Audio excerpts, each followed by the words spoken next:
In a single quarter, a young Wall Street trader lost around $100 million of his firm's money. He had been utterly certain that his bets were safe, and he was blindsided completely by a risk he simply could not see coming. Now, most people, after a humiliation on that scale, quietly rebuild their careers and try to forget. He did something far stranger. He took the exact thing that had destroyed him and he turned it into the most powerful company in all of modern finance. This is the story of BlackRock. Here is the pattern worth learning. Call it weaponizing the scar. The failure that very nearly ends you is not just pain to be forgotten. It is a map. It shows you, better than almost anyone else can see, exactly where a hidden problem really lives.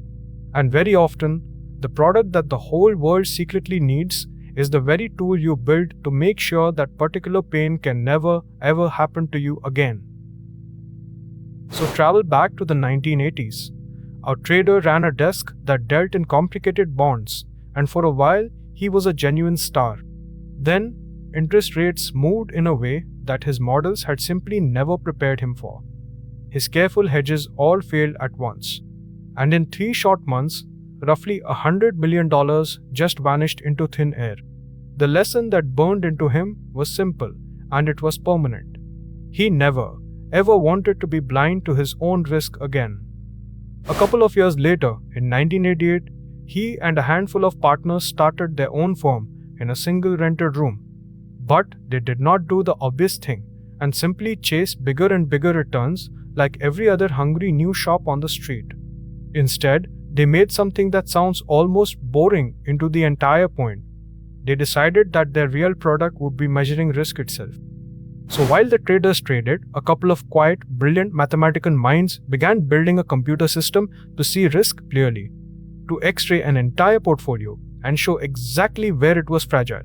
They built it on a single workstation, wedged into a corner of the office between the refrigerator and the coffee machine, and they gave it a name, Allah-ad-Din. It would go on to watch over a genuinely staggering share of all the money in the world. Now imagine our founder had done the obvious, safe thing after his disaster. Imagine he had simply licked his wounds and gone back to a big bank as a highly paid star trader. Think carefully about what would have been lost. He would have been just one more specialist, sitting inside somebody else's risk system, exposed to the very same blind spots that had already ended him once before. There would be no independent, neutral place for the rest of the world to ever turn to. The scar, left alone, would have quietly healed into nothing at all. Instead, the scar became the whole company, and its real power revealed itself in the worst financial crisis in living memory. In 2008, as the entire system was collapsing, the government of the United States needed someone to untangle and to value a mountain of toxic, poisonous assets. They needed a firm that could see risk clearly and one that did not have its own tangled conflicts of interest. So they called BlackRock. And here is the quiet genius of the whole thing. Because BlackRock's real product was neutral risk analysis, and not merely its own trades, its own rivals could safely use it too. Banks, insurers, pension funds, even other money managers all began plugging their own portfolios into Allah-ad-Din to see their own risk through its eyes. A tool built out of one man's private nightmare had quietly become the shared nervous system of global finance. Then, in the wreckage of that very same crisis, BlackRock made a bold and enormous bet and bought a rival's entire investment business, including a vast range of simple, low-cost funds that ordinary people could buy. And overnight, it became the largest money manager on the whole planet. But the deeper power was never really the sheer size. It was that almost everyone else was now watching their own money through BlackRock's eyes. Today, BlackRock manages trillions upon trillions of dollars. But the number that should truly give you pause is a very different one.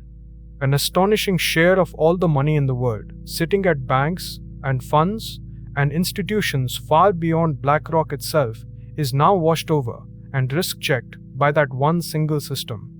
A private tool, born from one painful failure, quietly sees the danger hiding beneath a huge slice of all global finance. Look back at the shape of the whole thing. A devastating and very public failure. A stubborn refusal to simply forget it or to paper over it. And then the strange, patient decision to build the one tool that would make certain that exact pain could never strike blind again, and then to sell that very tool to absolutely everyone. The wound was not the end of the story at all. It was the blueprint for the entire thing. So here is the lesson worth keeping.